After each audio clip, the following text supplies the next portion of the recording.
Hello friends, in the previous lecture we have discussed about the scope of plan for supervisor, in which we have discussed that supervisors are making the short-term plans. Supervisor should look into the work of subordinates and they have to just suggest or just assist the subordinate in case of difficulty. Supervisor look after the subordinates report about their work and they are internally focused on planning, short-term planning related to the daily or weekly or monthly basis. Okay, and supervisor should prepare the this budget required for the day-to-day activity. Now steps in planning. Planning is a process. Now in this process, what you have to do, you need to just find out there are certain steps for planning. What are the steps? The first step is that you should establish the goal or objective, what you want to achieve. Okay, so planning is different from organization to organization, person to person. Okay, now, these steps sometimes enter first and the most important step of any planning is establishment of the goal or objective. Unless and until you decide the goal or objective, it is not possible for you to do the planning. Say simply, I want to go to some location, say Shirdi. Okay, so what is my goal? My goal or objective is to go to Shirdi. Now, how to reach over there? Okay, so what are the steps required for reaching over there? This is my plan. Now I have a number of options. My first option may be I just take my bike and go to the Shirdi. Okay. Second option might be we can go by train also. We can go by walking also. So there are a number of say methods to reach over there. But if I don't know where to go and I am simply just going on, so it is not possible for me to reach to the destination. Okay, so the first and most important thing is to set a goal or you need to set a objective. The first step in planning process is determine the goal or objective. These are set by the top level management after number of objective has been carefully considered. Basically, goals and objectives are set by the top level management. They just find out the number of objective and select the best one by brainstorming process. Sorry. The objective set depends on the number of factors like mission of the organization, abilities of the organization, etc. The section wise or department wise objectives are planned at lower level after determining the organizational objective. Okay, then based on the top main objective, they are just divide the objective on the department wise. That this is the department wise objective you have to achieve this one. Defining the objective of every department is very essential. After this, the clear-cut direction will be given to the department. Control process is very if the objectives are clearly very easy. Control is very easy if the objectives are clearly defined. Okay, so the most important that the organization will decide one objective. Then based on that objective, he will decide the short-term goal. So simple example, we want to reach to the destination. Okay, so your destination is say some location. Now in one stroke it is not possible for to go over there. You need to just take small by small step. In the same manner, organization will set one central objective or the main objective. Okay, but in the organization there are so many departments, they are working in coordination with each other, so they will set the objective for each and every department and they will define clearly the process how to achieve the objectives. Okay, that I want to achieve this objective within this time period and they have given to remember time frame is very important. Okay, because if there are no deadline then it is not possible to achieve your goal within the stipulated time period. And in case of organization it is very critical because there is a tremendous competition and if your product is not available on time then the competitor is at advantageous position. Second thing is that establishing planning premises. Planning premises means the condition under which the planning activities will be undertaken. Planning premises are planning assumptions like expected environmental factors, then pertinent facts and information relating to the future such as general economic condition, population trends, competitive behavior, etc. The planning premises can be classified as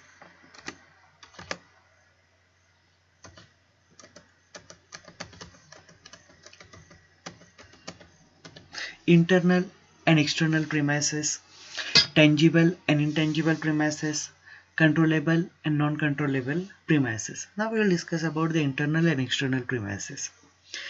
Premises may exist within or outside the enterprise. Internal premises include self-forecast, ability of the organization in the form of machines, method of design, behavior of the owner and employee, etc. Okay, so these are the internal factors. But along with internal factors, there are certain external factors which also affects the planning. The external premises exist outside the enterprise and includes general business and economic environment, technological changes, government policies and regulations, and population growth. So these are certain external factors which are responsible or which need to be taken care during planning. Second is tangible and intangible premises. Tangible premises are those which can be quantified. Okay, those things which you can count, you can just measure, you can see, these are called as the tangible things. They includes population growth, industry demand, capital and resources invested, etc. So that thing which can be measured or quantified is called as the tangible. Intangible, on the other hand, political stabilities, socio-economical, sociological factors, attributes, attitudes and behavior of the owner. These are the intangible premises which cannot be measured, which cannot be quantified. Then next is controllable and non-controllable premises. So some of the planning premises are controllable and others are non-controllable. For example, some examples of non-controllable premises are strikes, wars, natural calamity, legislation, which cannot be controlled.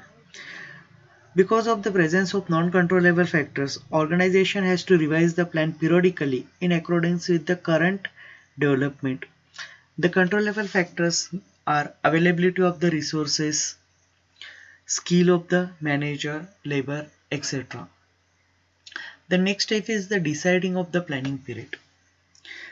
The period or duration of the plan is decided after establishing the planning premises. Some plans may vary depending upon the type of objective or the work. Companies generally base their period on future that can reasonably be anticipated. The factors which influence the choice of periods are: the first one is the lead time in the development and commercialization of the new product. Second is the time required for recovering the capital investment or payback period. Third is the length of the commitment already made. So we are going to discuss the lead time. The lead time must be considered while deciding the time. Now, for example, if the machine costs 10 lakhs, sorry, for example, an aircraft building company planning to start a new project, it should have a planning period of 5 to 10 years, where as the small manufacturer of spare parts who can commercialize his idea in a year or so makes the annual plan. So depending on the lead time, what is the size of your project, okay, and how much time does it requires, based on that it requires some time for the development of the product and the commercialization of the product. If the product is major one, it requires a lot of time for manufacturing, it requires a number of resources, then definitely the lead time will be increases. So now taking the case of today's corona disease, number of companies are involved in making the vaccine for the COVID-19. Okay, so it, the vaccine cannot be produced within one day. It requires time. Even though they have just prepared the vaccine, they have to go through the number of legal processes. They have to test it and all these things. So definitely it takes the times in months, years, or sometime. Then time required for recovering the capital investment or the payback period. For the organization, this is very important thing. What is the payback period? What are the investment I have done? At what time or within what how much years I will get it back? So the payback period also influences the planning period. For example, if the machine costs 10 lakh rupees and generate cash flow of 2 lakh rupees per year, it has a payback period of 5 years. This, therefore, the plan should be for at least 5 years. Okay, say I have invested 10 lakh rupees in purchasing a machine, and whatever the product I am going to manufacture with the help of machines, by selling that product I will make a 2 lakh rupees profit per year. So my payback period is 5 years. 10 by 2, that is 5 years. Then length of the commitment already made. The plan should also be sorry, the plan period should be long enough to enable the complete already made commitment. For example, if the company has agreed to supply goods for 2 years, it need to plan for the same period to fulfill its commitment.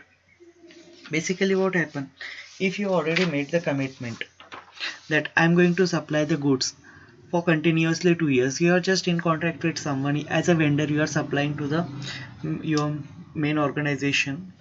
Okay, so what happened, there is a contractual agreement between you and that organization that you are supplying the material for this much time period, so you are committed over there and you need to just fulfill your commitment. Then identification of the alternative. A particular objective can be achieved through implementing various sources of action. Okay, we can just reach to the destination by using the number of options. So here also, for example, an organization objective is to grow further, which can be achieved in several ways, like expanding in the same field of business or product line, or diversification in the number of areas, joining hand with the other organization, and so on. With each category, there may be several alternatives. For example, diversification may point out the possibilities of entering into the one of the several fields. It's a simple example. Each and every organization's topic or motive is what? To earn the profit, to expand itself. Now, there are a number of methods of expansion. First thing is that they can just increase the size. Okay, so how, whatever the product they are going to manufacture, they will increase the production lines and all this thing. This is one thing.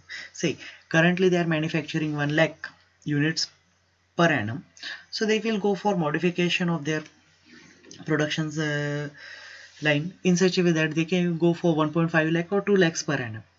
Second thing, they should diversify, just like we are going to consider the case of Reliance over here. Reliance now is in the business of what? Initially it is in the fabrication business, initially the Reliance is in the textile business. Okay, but now you can see the Reliance is in everywhere. Same case for the Tata is also diversified its business. Okay, Tata is in, Tata Motor is there, Tata Power is there. Even in day-to-day life you are going to use Tata Salt also there, so they have diversified the business. So this is the second policy for expansion. Third is joining hands with other companies. Now the latest example you are going to take over here is the Idea and Vodafone. Okay, so in the market there are number of service mobile service provider. One is, the largest share is now in Jio, second one is the Airtel, third one is the Idea and Vodafone. So now what Idea is to do, Idea want to expand its market. So what he has done, he has just acquired the, or he has just purchased the shares in the Vodafone, and now they are going to be combined. So this is one method. So you need to identify the alternatives to achieve your target. Next is the evaluation of the selection of alternative. Evaluation of alternative is done to determine which is the most appropriate course of action for achieving the goals and objective. This is done with the help of various quantitative techniques and operation research methods. In addition, sometimes few software packages are also used for evaluation the alternative.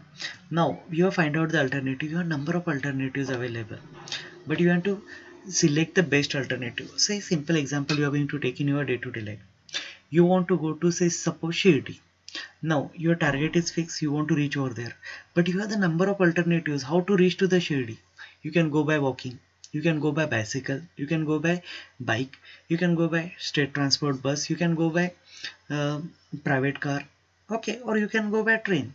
So you need to evaluate if there is, if time is an important factor, then you can select the bike or private vehicles. But if there is a cost is a prime factor, okay, so you can go by bicycle. Okay, so depending on the cost, time and all these things, you need to select and evaluate the alternative. Next one is the developing derivative and supporting plans. Once the plan is selected, various plans are derived so as it supports the main plan.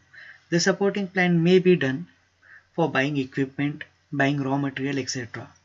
The development of the plan requires following activities: programming, identifying the activities or tasks that need to be completed in order to reach the desired objective. Activities then need to be put into the appropriate order or sequence in which they should be completed. So this is your programming. Second one is the allocating resources. Once you program that you need to perform these activities in this manner, then you need to allocate the resources for performing those activities. It is important to identify the resources within the organization to carry out the specific activities. Okay, so this is the major role of supervisor. You have to identify the resources. What are the resources required for performing the particular activity? Resources are normally divided into three general categories: human resources, these are called as manpower; physical resources as material, machinery, tools, facilities and equipment; and financial resources, that is the money. In planning, both internal as well as external resources are identified. So these resources must be identified during planning phase only. What is the manpower requirement? What is the material, machinery, tools, facilities and equipments required? And what is the amount or what is the financial resources required for executing this plan? Then scheduling. Once you have allocated the resources, when you have done the proper say execute proper planning, then next is the scheduling, establishing the required time needed for complete each activity. You need to allocate the time, you need to allocate the deadlines, you need to decide the deadlines that this task should be completed within this time period. Okay, so for that purpose in the organization, motion studies are going to be conducted. The motion studies give the time required for performing certain task on the machine. Okay, establishing the required time needed to complete each activity. It involves assessment of how long each task takes to be completed. And the next one is the fixing accountability. This is very important. Determining specific individual as well as institute will be responsible for accomplishment of the identified activity. Simple instruments like Gantt chart can be used to indicate task and plan completion, which indicates task vertically on y-axis and time horizontally on x-axis. Okay, so this is all about the steps required in planning process. Okay,